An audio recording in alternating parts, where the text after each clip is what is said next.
Hello friends. और हम देख रहे हैं पॉलिटिकल साइंस अर्थात सिविक्स की 13वीं श्रृंखला, जिसमें हम अराउंड 55 एमसीक्यू देखेंगे। और ये एमसीक्यू आपके एग्जाम जैसे कि UPHESC, TGT, PGT, GIC, GDC, LT grade तथा साथ ही यूजीसी नेट जेआरएफ के लिए भी अत्यंत उपयोगी है। तो स्टार्ट करते हैं। आज का हमारा पहला जो क्वेश्चन है, ये कह रहा है कोई विधेयक वित्त विधेयक है अथवा नहीं, इसका निर्णय कौन करता है। तो फ्रेंड्स, इसमें सही आंसर आप देख रहे हैं डी है, इनमें से कोई नहीं। वैसे कोई नहीं आंसर इसलिए सही है क्योंकि यहाँ पे वित्त विधेयक की बात कर रहा है। फ्रेंड्स, जब भी आप हिंदी देखें, इंग्लिश ट्रांसलेशन भी देख लें, वित्त विधेयक अर्थात जो फाइनेंस बिल होता है, ये जो है ये अलग होता है धन विधेयक से। अगर ये वित्त विधेयक की जगह पे धन विधेयक लिखा होता तो धन विधेयक के बारे में जो है कोई विधेयक धन विधेयक है या नहीं, इसका निर्णय कौन करता है, तो इसका निर्णय लोकसभा का अध्यक्ष करता है। तो इसलिए सही आंसर हो जाएगा इसमें उपरोक्त में से कोई नहीं। अगला क्वेश्चन कह रहा है कि यह कौन निश्चित करता है कि कोई विधेयक वित्त विधेयक है अथवा नहीं। तो इसमें से कोई भी विकल्प सही नहीं है। और अगर इंग्लिश ट्रांसलेशन में मनी बिल लिखा है न कि फाइनेंस बिल, तो सही आंसर हो जाएगा लोकसभा का स्पीकर। लेकिन वित्त विधेयक है और ऑप्शन है उपरोक्त में से कोई नहीं, तो आप यही आंसर लगाएंगे कि उपरोक्त में से कोई नहीं। अगला क्वेश्चन कह रहा है कि निम्नलिखित में से कौन जो है देश की सुरक्षा के लिए जिम्मेदार होता है। सही आंसर हो जाएगा ये, राष्ट्रपति जो है देश की सुरक्षा के लिए जिम्मेदार होता है। एक्सप्लेनेशन देख लेते हैं।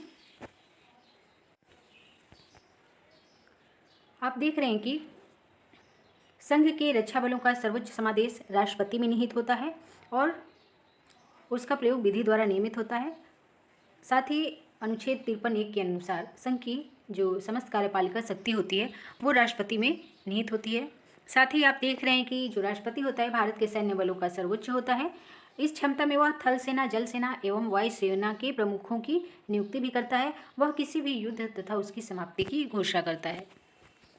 अगला क्वेश्चन कह रहा है कि भारत में प्रथम गैर कांग्रेसी सरकार का प्रधानमंत्री कौन था। तो सही आंसर हो जाएगा सी, मोरारजी देसाई जो है थे। और मोरारजी देसाई 1977 में जनता पार्टी से इनकी सरकार बनी थी।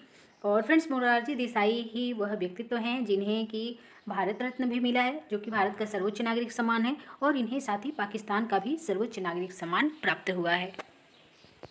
अगला क्वेश्चन देखते हैं। पाकिस्तान के सर्वोच्च नागरिक पुरस्कार का नाम है फ्रेंड्स निशान-ए-पाकिस्तान। फिर जो अगला क्वेश्चन कह रहा है कि भारत के प्रथम उप प्रधानमंत्री कौन थे। तो इसमें सही आंसर हो जाएगा सी, सरदार पटेल। फ्रेंड्स, ध्यातव्य है कि अब तक भारत में जो है कुल मिलाकर 7 उप प्रधानमंत्री हुए हैं। उनके नाम भी देख लेते हैं। और आखिरी जो है वो लाल कृष्ण आडवाणी रहे हैं 7वें। तो फ्रेंड्स, उन 7 व्यक्तियों का नाम देख लेते हैं जो अब तक जो है उप प्रधानमंत्री के पद पर रहे हैं। सरदार पटेल, मोरारजी देसाई, चौधरी चरण सिंह, जगजीवन राम, यशवंत राव चौहान, चौधरी देवीलाल और आखिरी लालकृष्ण आडवाणी। आगे बढ़ते हैं फ्रेंड्स। हमारा अगला क्वेश्चन है, अधिकतम कितने दिनों के अंदर राज्यसभा एक निश्चित विधेयक को अस्वीकृत या स्वीकृत होने के पश्चात लोकसभा को वापस कर सकती है। तो सही आंसर हो जाएगा सी, 14 दिन। एक क्वेश्चन स्टेटमेंट पे ध्यान देंगे। एक क्वेश्चन इस तरह से पूछ सकता है कि क्या राज्यसभा जो है धन विधेयक में धन संशोधन कर सकती है। और तो फ्रेंड्स, कहने का तात्पर्य ये है कि जो राज्यसभा है वो धन विधेयक में संशोधन तो कर सकती है, किंतु उन संशोधनों को लागू करना या नहीं करना ये पूरी तरीके से लोकसभा पर निर्भर करता है। आगे बढ़ते हैं, अगला क्वेश्चन देखते हैं।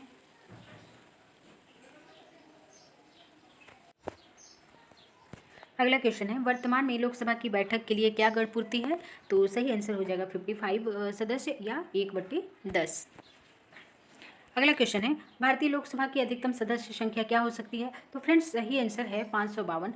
किंतु एक बात अब ध्यान में रखेंगे, जो 2 आंग्ल भारतीयों की नियुक्ति की जाती थी राष्ट्रपति के द्वारा जो है, तो उसे जो है 104वें संविधान संशोधन द्वारा अब उसे समाप्त कर दिया गया है। तो इस प्रकार हम देखते हैं कि लोकसभा की अधिकतम सदस्य संख्या 550 होगी। अगला क्वेश्चन है, लोक लेखा समिति अपना प्रतिवेदन किसे सौंपती है। तो सही आंसर हो जाएगा सी, लोकसभा को। अगला क्वेश्चन है, बहुत ही इंपॉर्टेंट है क्योंकि कई बार ये पूछा हुआ है, लोकसभा में किसी विधेयक पर आम बहस किस स्तर पे होती है। तो सही आंसर हो जाएगा फ्रेंड्स बी, द्वितीय वाचन के स्तर पे किसी भी विधेयक पर जो है आम बहस होती है।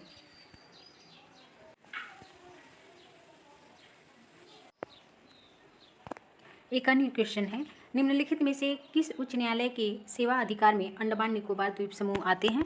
तो सही आंसर हो जाएगा ए, कलकत्ता उच्च न्यायालय। और कुछ और फैक्ट देखते हैं इसके बारे में। कलकत्ता उच्च न्यायालय भारत का सबसे प्राचीन उच्च न्यायालय है। इसकी स्थापना 1 जुलाई 1862 अर्थात आज़ादी के पहले हुई थी।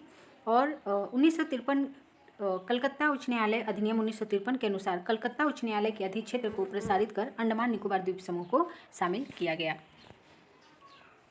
नेक्स्ट क्वेश्चन देखते हैं। अगला क्वेश्चन कह रहा है कि निम्नलिखित में से कौन सा कथन सत्य है? ये क्वेश्चन इंपॉर्टेंट है, ध्यान से देखेंगे। राज्यपाल के संबंध में उसे कोई विवेकाधीन शक्ति नहीं है, गलत है। उसके विवेक को प्रश्नगत किया जा सकता है। विवेकाधिकार का मतलब ही है कि उसका विवेकाधिकार है, तो ये भी जो है गलत है। वह अपने विवेकगत कार्यों के लिए राष्ट्रपति के प्रति उत्तरदायी नहीं है। तो फ्रेंड्स ये जो है सही स्टेटमेंट है, क्योंकि इस संविधान में ऐसा कोई वर्णन नहीं किया गया है कि जो राज्यपाल है वह अपने विवेकगत कार्यों के लिए राष्ट्रपति के प्रति उत्तरदायी है या नहीं है। इस संबंध में संविधान में कोई भी वर्णन नहीं है, तो इसलिए जो है सही आंसर है सी। एक्सप्लेनेशन देख लेते हैं। राज्यपाल की विवेकाधीन शक्तियों के विषय में संविधान में ऐसा कोई स्पष्ट प्रावधान नहीं है जो विवेकगत कार्यों के लिए राज्यपाल को राष्ट्रपति के प्रति उत्तरदायी ठहराता हो। अगला जो क्वेश्चन है कह रहा है कि किसी प्रांत के राज्यपाल को क्या है, कोई विवेकाधिकार नहीं है, गलत। बहुत व्यापक विवेकाधिकार है, ये भी बात सही नहीं है, गलत है। कुछ निश्चित मामलों में विवेकाधिकार प्राप्त है, तो इसका जो सही आंसर हो जाएगा फ्रेंड्स वो हो जाएगा सी। आगे बढ़ते हैं। अगला क्वेश्चन है, राज्यपाल की अनुपस्थिति में उसके पद को निम्नलिखित में से कौन ग्रहण करता है? तो सही आंसर हो जाएगा राष्ट्रपति। राष्ट्रपति जो है राज्यपाल की अनुपस्थिति में उसकी शक्तियों का प्रयोग करता है। अगला क्वेश्चन है, राज्यपाल की नियुक्ति किसके द्वारा की जाती है? आसान क्वेश्चन है, राष्ट्रपति करते हैं राज्यपाल की नियुक्ति।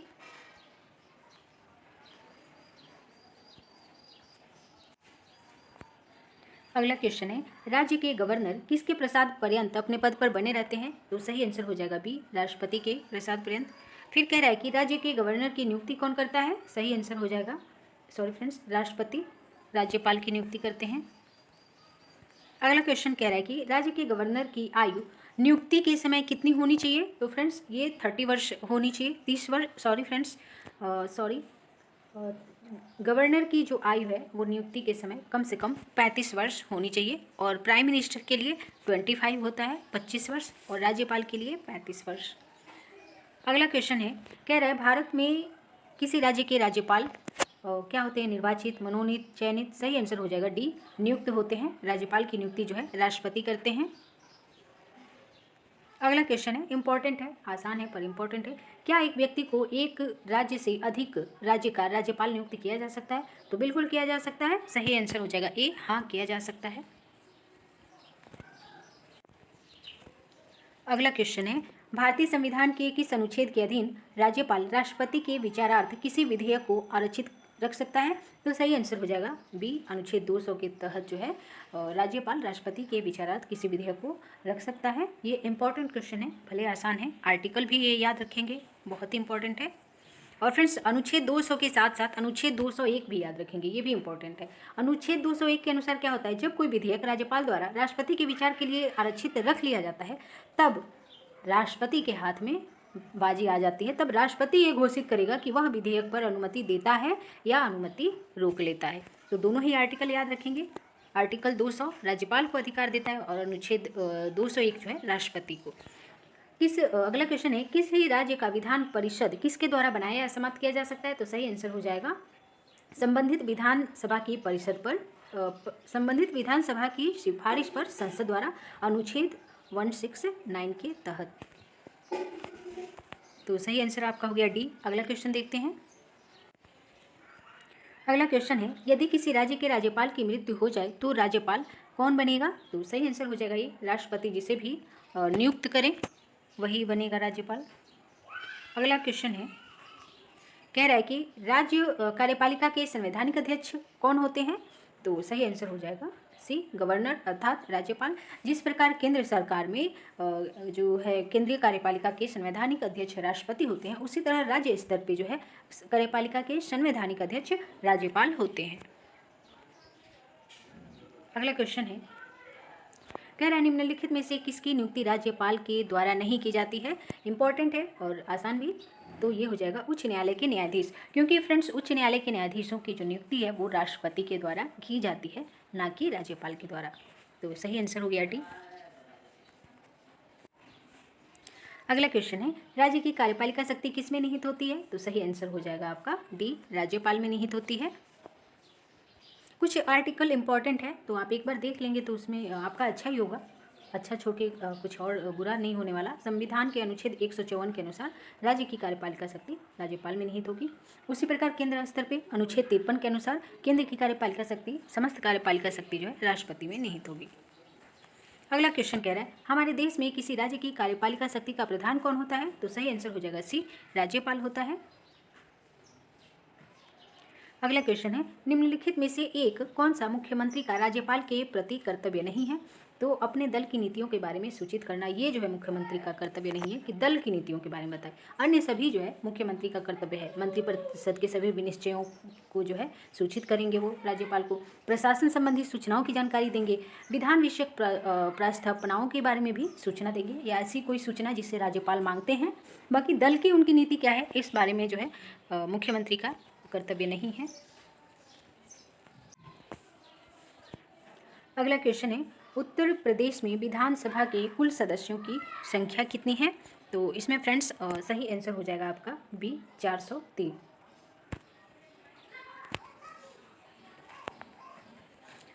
फ्रेंड्स इसका एक्सप्लेनेशन एक बार हम देख लेते हैं, क्योंकि वहाँ पे कुल सदस्य संख्या पूछा है, जबकि कुल सदस्य संख्या जो है 404 है। एक आंग्ल भारतीय जो है मनोनीत होते हैं और बाकी जो निर्वाचित होते हैं वो 403 होते हैं। अगला क्वेश्चन कह रहा है कि उत्तर प्रदेश विधानसभा की निर्वाचित सदस्य संख्या कितनी है? तो सही आंसर हो जाएगा 403। नेक्स्ट क्वेश्चन है, उत्तर प्रदेश की विधानसभा में सदस्यों की कुल संख्या कितनी है? तो फ्रेंड्स इसमें चूंकि 404 का ऑप्शन ही नहीं दिया है तो इसलिए हम सही आंसर लगाएंगे डी को, 403। अगला क्वेश्चन कह रहा है, संघ राज्य क्षेत्रों जिनकी अपनी कोई विधायिका नहीं होती के लिए विधि का निर्माण किसके द्वारा किया जाता है? तो सही आंसर हो जाएगा डी, संसद के द्वारा किया जाता है। अगला क्वेश्चन है, संघ राज्य क्षेत्रों का प्रशासन जो है कौन करता है? तो सही आंसर हो जाएगा ए, राष्ट्रपति अपने द्वारा नियुक्त प्रशासकों के माध्यम से संघ राज्य क्षेत्रों का प्रशासन जो है देखते हैं। फिर अगला क्वेश्चन पूछ रहा है कि संघ राज्य क्षेत्रों द्वारा लोकसभा के कितने सदस्य चुने जाते हैं? तो सही आंसर हो जाएगा ए, 13 सदस्य चुने जाते हैं। फ्रेंड्स इसका जो डाटा है वो चेंज हो गया है, वर्तमान में 13 नहीं है। हालांकि जो संघ राज्य क्षेत्र हैं या केंद्र शासित प्रदेश हैं वहाँ से लोकसभा में जो है वर्तमान में कुल 20 सदस्य जो है चुने जाते हैं। अगला क्वेश्चन है, केंद्र शासित क्षेत्रों को लोकसभा में कितनी सीटें जो है आवंटित हैं? तो फ्रेंड्स सही आंसर हो जाएगा 20, वर्तमान में जो है इनकी संख्या 20 हो गई है। फिर कह रहा है कि विधान परिषद धन विधेयक पर अधिकतम कितने दिनों की देरी कर सकता है धन विधेयक पे? तो सही आंसर हो जाएगा बी, 14 दिनों की जो है देरी कर सकता है। उसके बाद वो स्वतः ही उसको पारित मान लिया जाता है यदि उसे विधानसभा पास कर देती है तो, क्योंकि इस संबंध में विधान परिषद को जो है सीमित अधिकार प्राप्त हैं। हमारा अगला क्वेश्चन है, निम्नलिखित में से किसे भंग नहीं किया जा सकता परंतु समाप्त किया जा सकता है? तो सही आंसर हो जाएगा डी, विधान परिषद को जो है भंग नहीं किया जा सकता किंतु समाप्त किया जा सकता है। अगला क्वेश्चन है, भारत में विधानसभा की अधिकतम सदस्य संख्या क्या हो सकती है? तो सही आंसर है सी, 500। फ्रेंड्स देखते हैं, विधानसभा की जो अधिकतम सदस्य संख्या है वो 500 है और न्यूनतम भी याद रखेंगे, न्यूनतम 60 है। हालांकि इसके कुछ एक्सेप्शन भी हैं जैसे अपवाद भी हैं तो वो भी ध्यान में रखेंगे। अगला क्वेश्चन है, धन विधेयक विधानसभा में किसकी अनुमति से प्रस्तुत किया जाता है? तो सही आंसर हो जाएगा सी, राज्यपाल की पूर्व अनुमति से ही धन विधेयक को विधानसभा में प्रस्तुत किया जाता है।